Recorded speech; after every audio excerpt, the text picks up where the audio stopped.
On Par with Paul, sponsored by Linderman's Furniture. Shop now and save at Linderman's Furniture, North Georgia's best kept secret. So the final episode of On Par with Paul this season, I figure why not combine two of my future retirement must-haves. Good golf and good whiskey, right? Well, we got the good golf here. We're at Black Creek Golf Club again. In terms of the good whiskey, so to speak, we've got the founder of Chattanooga Whiskey, Tim Piersant. Shot a story with Tim not too long ago, a different segment, right? Learned that Tim loved golf. I said, dude, we got to get you on Par with Paul. He's my type of golfer. We don't take it too serious. No, we can't. I said, listen, you name the hole, name the course, I'll set it up. But you said Black Creek, number 12. This is why, right? It's that seclusion, it's the elevation. Yeah, I mean, I love elevated tee boxes. Yeah. I like to pretend like I can drive the ball, you know, at least decently. I think this is a beautiful course, especially the back nine. Yeah. It just showcases the beauty of Chattanooga. Hole number 12, if you haven't played it, there's more or less two fairways, essentially, at number 12. And there's a creek that divides them. You could play the left side or you can risk it on the right side, where typically you get into trouble with a lot of rough. It's a good ball, Paul. Tim, what's your play here? Do what you did, basically. You know, in golf, it's not often someone says that. I need more noise in my backswing. I don't do well with silence. Well, I'd go for a ride on the rocks right now. Money! Tim outdrove me, but I told him it's because my ball is refurbished.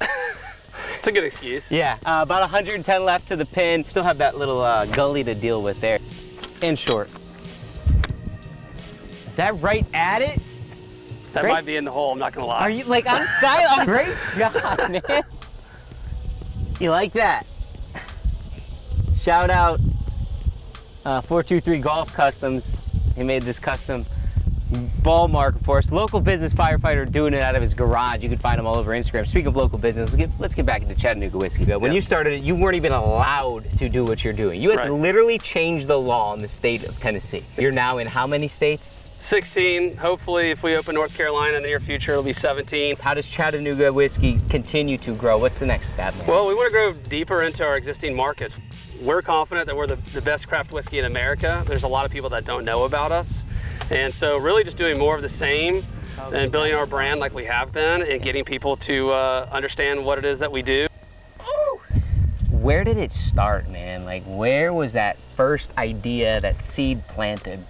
So I was working with my dad for the better part of a decade, and I loved working with him, but I realized that it wasn't my passion. And fortunately, I had a friend at the time that was researching whiskey in Chattanooga pre-prohibition. He and I had been brainstorming on how do we do our own thing. We wanted to revive the history of whiskey in Chattanooga, and we felt like the town would be thrilled to have its own whiskey back. And that is exactly the case right now. Now here we are on a work day, right?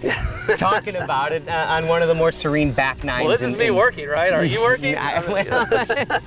This is hole number 12, and that is why we chose it. I mean, there's not much but beautiful golf to be seen around at Black Creek Golf Club with Tim Piersant, the founder of Chattanooga Whiskey. That wraps up another season, Tim. Glad to have you here, man. Thanks, Paul. It was fun. Yeah, it looked like you guys had fun. Yeah, we did. Listen, we got a lot in common, me and Tim. A love for really good whiskey, really good golf, and we're really good at invite golf, right? Yeah. He's so busy right now. I mean, they're in 16, almost 17 states, going to North Carolina next, that he said, I really only get to play when I get invited. I said, me too, brother.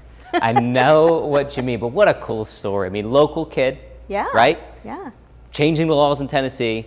Now it's flourishing out of Chattanooga, Tennessee. It's a wonderful story. It really is. You just have to love it. So what season was this of On Par with Paul? Oh gosh, 5 or 6. Yeah. 5 or 6. So big things in works for the next season? I would say so, yeah. I think President Trump, maybe President Biden, one of the two, or both, probably next year. Yeah, probably both, to be fair, absolutely.